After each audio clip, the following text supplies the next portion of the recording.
Avec sa nouvelle casquette de manager et sélectionneur national, Sébastien Desabre active déjà des contacts avec plusieurs potentiels léopards. Il tient déjà un nouveau qui est prêt à rejoindre la tanière.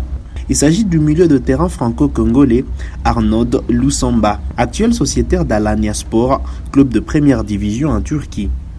Selon Léopard Foot, le joueur a donné son accord à Sébastien Desabre et devrait être du rassemblement lors de la trêve internationale du mois de septembre. Le Léopard aura un stage de préparation au Maroc avec à la clé 2 matchs amicaux, le 23 septembre face au Burkina Faso et contre la Sierra Leone le 27 septembre. Né à Metz en France, Lusamba a été formé à Nancy.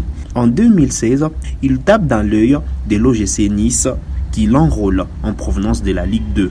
Suite à des blessures récurrentes, il ne disputera que 31 matchs en 4 ans avec les Aiglons. Son séjour en Côte d'Azur sera entrecoupé de près au Cercle Bruges, puis à Amiens, où il aura une place de titulaire. Libre de tout contrat depuis son départ d'Amiens, l'ex-international français chez les jeunes a trouvé un point de chute en Turquie, à Alanyaspor.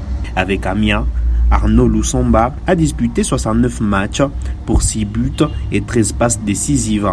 Alors qu'il se sent à l'aise au poste de milieu relayeur, Lusamba sera face à une concurrence de taille, avec notamment la présence du Nantais Samuel Moutoussamy ou encore Samuel Bassian. Arnaud Lusamba qui a donné donc son accord à Sébastien Desabre pour rejoindre l'équipe nationale congolaise. Il faut dire que le Léopard joueront doublement en amical pour cette trêve internationale du mois de septembre face au Burkina Faso et puis face à la Sierra Leone. Arnaud Lusamba qui viendra s'ajouter dans l'effectif des Fauves congolais. Il faut dire qu'il y a bien des joueurs qui ont des profils assez intéressants et qui devraient rejoindre l'équipe nationale congolaise, le staff technique qui devrait en principe s'intéresser à ces profils-là. Il faut dire que sur la liste, il y a Aaron Van Bissaka qui évolue avec Manchester United, Simon Banza qui évolue au Portugal, actuellement avec 5 buts dans son club, Axel Tonzebe également qui a un profil intéressant pour rejoindre l'équipe nationale, Ezri Nkosa, Jérémy Ngakia,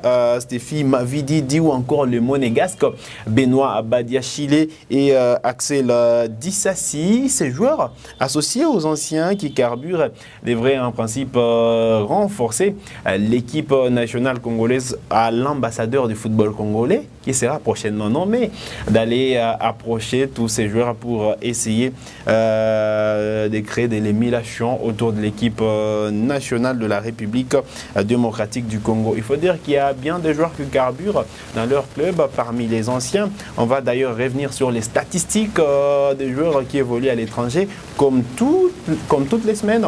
Sur Afro Info 143, on se fera le plaisir de revenir sur les meilleurs buteurs et passeurs depuis le début de cette saison 2022-2023 sur les trônes.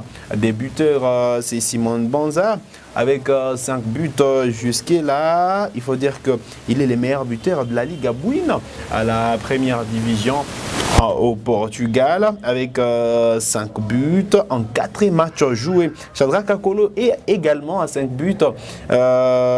Meshak Elia a 4 buts avec les Young Boys de Berne.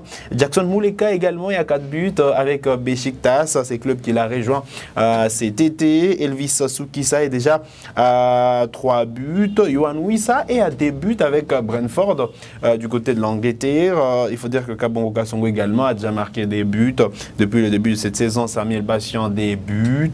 Fiston Mayele Kalala avec Young Africans et à des buts également. Boulingi Mpangi avec Buriram United et à des buts et bien d'autres joueurs qui sont à un but. Chancel Mbemba à Phobé, Silas Katompa, Nathani Dumba Fasika, Grady Diangana et bien d'autres joueurs qui ont déjà marqué un but depuis les débuts de la saison. Côté passe passeur. Grady Diangana est en tête avec 3 passes décisives jusque-là. Arthur Maswaku est à 2 passes décisives avec Besiktas.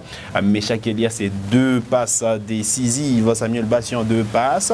Silas Katompa a 1 passe décisive. Kebano 1 passe. Simon Banza 1 passe. Cédric Bakambu c'est 1 passe. Gédéon Kaloulou et à 1 passe. Akolo Shadrack est également à 1 passe. Kabongo Kasongo 1 passe. Yohan Wissa 1 passe. Karim Kimwidi 1 passe décisive et bien d'autres joueurs à l'instar de Bolingi Mpangi, Glodingonda. Et donc la liste elle est longue. Nous allons changer de chapitre et parler du football en République démocratique du Congo toujours. L'FC Santello Lupopo séjourne au Maroc. Il va passer un stage de préparation avant les démarrages du championnat national de football en République démocratique du Congo et la Coupe de la Confédération où ils sont déjà qualifiés au 2e tour. Les cheminots ont déjà posé leurs valises à Casablanca. C'est mercredi. Le secrétaire Dona Moulongoyi était face à la presse. Il est revenu sur ce stage. Suivez. Le Maroc, c'est un pays qui réunit les conditions de préparation pour des athlètes et dans plusieurs disciplines. Les infrastructures, il n'y en a pas à chercher. Les sites où nous allons rester à 2 stades, 2 terrains avec pelouse synthétique ou artificielle si vous voulez, et 2 terrains avec pelouse naturelle. Nous allons recevoir Sagrada sur un terrain synthétique, alors qu'eux vont nous recevoir sur un terrain naturel.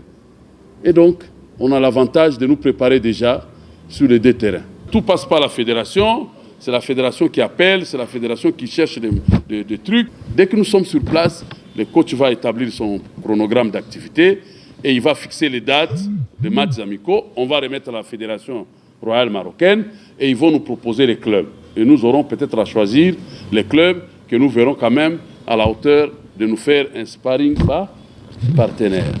Mais je vous annonce que l'arrière Ndomba a été écarté du groupe.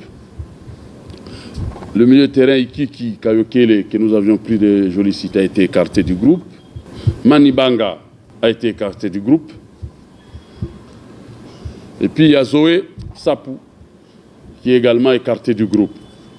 Nous tenons à recevoir notre match à la Kenya. C'est parce qu'on a interdit des vidéos. Les travaux avancent à pas de géant.